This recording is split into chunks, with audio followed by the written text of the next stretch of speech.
Antes de mais nada, quero agradecer aqui ao Dr. Jorge Machado, por eu estar aqui presente. Agradeço a vossa presença. E depois, peço também desculpas por estar aqui sentado, porque a idade não me permite estar.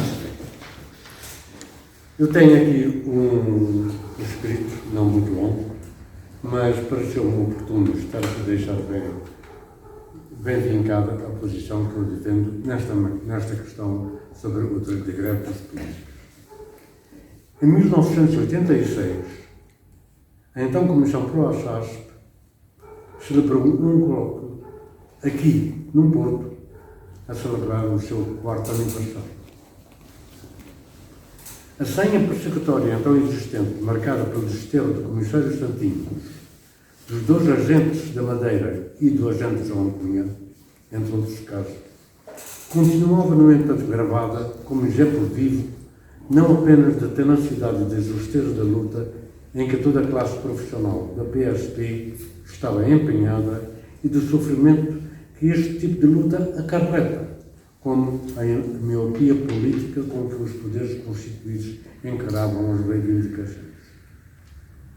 Foi neste colóquio, precisamente, que, nesta altura, o presidente da então Comissão Executiva, face ao espantalho do sindicalismo policial que era acenado pelos setores institucionais, declarou que a ASP abdicava do direito de greve.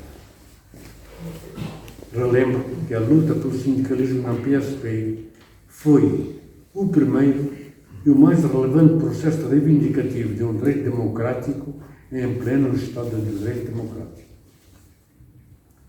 Porém, até chegar ao sindicalismo, o processo demorou bastante tempo, desde a sua inicial proibição, passando pelo associativismo deontológico e, finalmente, o associativismo profissional.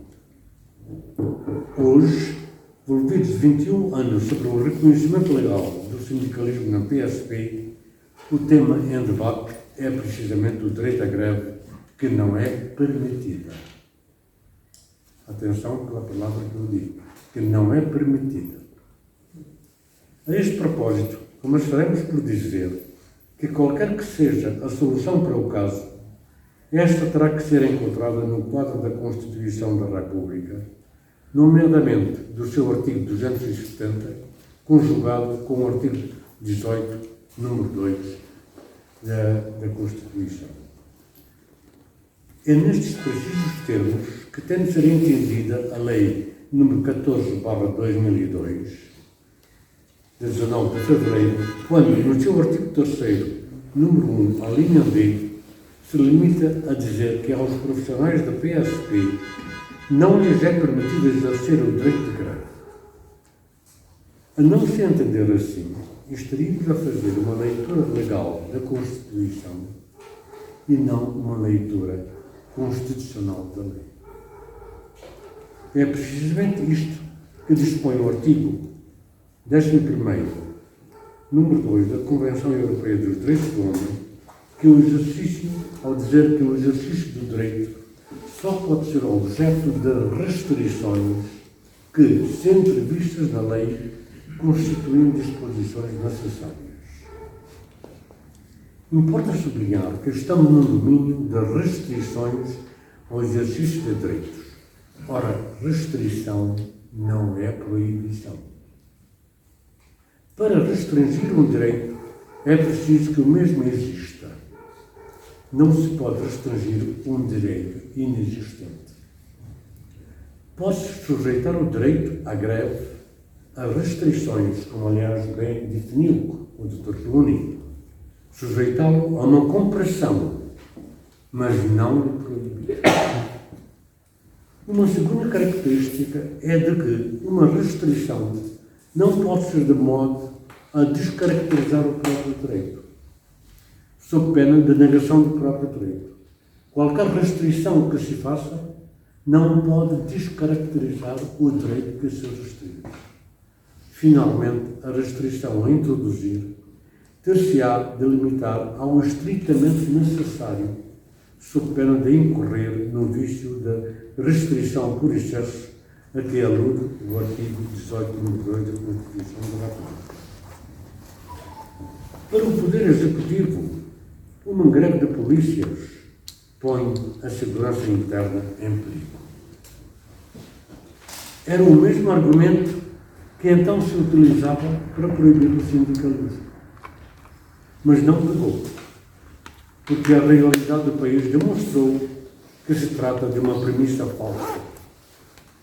Ultrapassado o figurino do inimigo interno, a existência do sindicalismo policial desde 2002 tem demonstrado que os agentes policiais e os seus legítimos representantes são suficientemente conscientes, sendo patente o sentido da responsabilidade pessoal do agente policial no exercício das suas funções. A questão do direito de greve de uma estrutura policial num país democrático como o nosso não deve ser colocada em função comparativa com o que acontece noutros países da União Europeia. E isto porquê? Pela simples razão de que há países onde vigora este direito e noutros não. E por outro lado, porque o grau e a dimensão da democracia é variável de país para país. Ou seja, o estatuto da democracia em muitos dos países da União Europeia não é igualitário. Há graus de democracia. Portanto, é em função disto que tem de ser avaliado o respectivo direito de greve.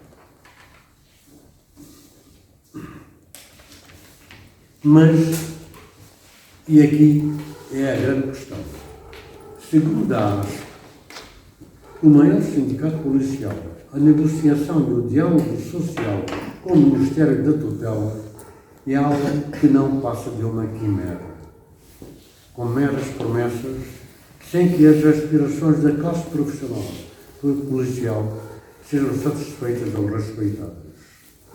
Segundo a ASP, sucede mesmo que nas últimas negociações sobre o suplemento de risco e a tabela remunerativa, estas nem sequer foram apreciadas. Significa isto que a via basilar do diálogo produtivo na busca de soluções dignificantes para a classe profissional da polícia tem sido infrutíferas. A segurança interna, enquanto valor de um Estado democrático, é uma tarefa do Estado que envolve, antes e acima de tudo, umas forças de segurança capacitadas. Capacitação depende de motivação. Os elementos que as compõem são cidadãos em uniforme. Esta motivação passa necessariamente pela satisfação das condições materiais de trabalho, de uma remuneração condigna, tendo em conta o risco da atividade, as necessidades familiares, as instalações de trabalho, para além de outros fatores condicionantes. O que pode gerar uma situação de insegurança não é a greve dos polícias nas condicionantes acima referidas, mas o desrespeito pela sua condição e o risco do seu cotidiano laboral. Ora, a greve é o meio reivindicativo coletivo do trabalhador, esgotadas as vias de diálogo e negociação. Para concluir, do exposto, sem prejuízo da apresentação de uma proposta ou de um projeto de lei no sentido de reconhecimento do direito de greve aos profissionais da PSP, ou suscitar mesmo a inconstitucionalidade da norma da Lei 14/2002 sobre esta questão, procedimentos que sempre levam o seu tempo, nada impede, presentemente, que estes profissionais aprovem uma greve, respeitados que sejam os comandos dos números 2 e 3 do artigo 57 da Constituição da República.